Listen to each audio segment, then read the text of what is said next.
Permettez-moi d'illustrer mon propos. Grâce à l'amélioration de la santé publique, le taux de mortalité infantile a baissé de 60% au cours des 40 dernières années. Au cours de la même période, l'espérance de vie moyenne dans le monde est passée de 46 ans dans les années 1950 à 63 ans aujourd'hui. C'est une évolution que nous ne pouvons qu'applaudir en tant qu'individus. Cependant, le résultat de ces mesures positives est que la population mondiale a augmenté géométriquement au cours de la même courte période pour atteindre près de 6 milliards de personnes et pourrait facilement dépasser les 8 milliards d'ici 2020.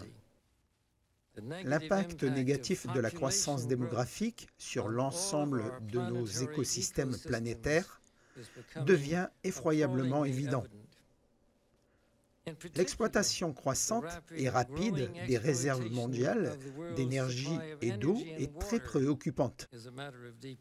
Les produits toxiques dérivés de l'industrialisation généralisée et de la pollution atmosphérique ont atteint des niveaux dangereux.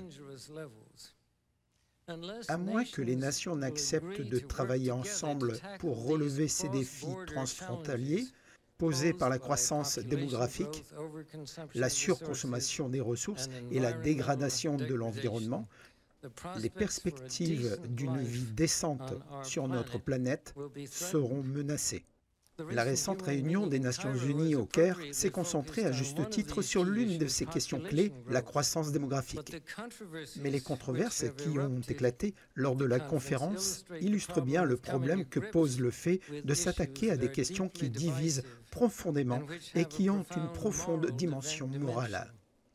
Les Nations Unies peuvent et doivent jouer un rôle essentiel en aidant le monde à trouver un moyen satisfaisant de stabiliser la population mondiale et de stimuler le développement économique d'une manière qui tienne compte des considérations religieuses et morales.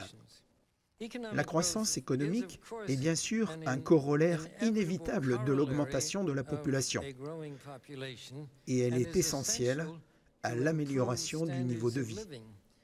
Cependant, sans une coordination minutieuse, une croissance économique effrénée fait peser de nouvelles menaces sur notre environnement. Cette question a été l'un des principaux sujets de discussion lors de la conférence sur l'environnement qui s'est tenue à Rio de Janeiro il y a 2 ans. L'accent était alors mis sur la croissance durable et le développement mondial. Il a été souligné lors de la conférence que la croissance est gérée de la manière la plus efficace par le secteur privé, mais qu'une réglementation du processus par les gouvernements nationaux et les organismes internationaux est également nécessaire.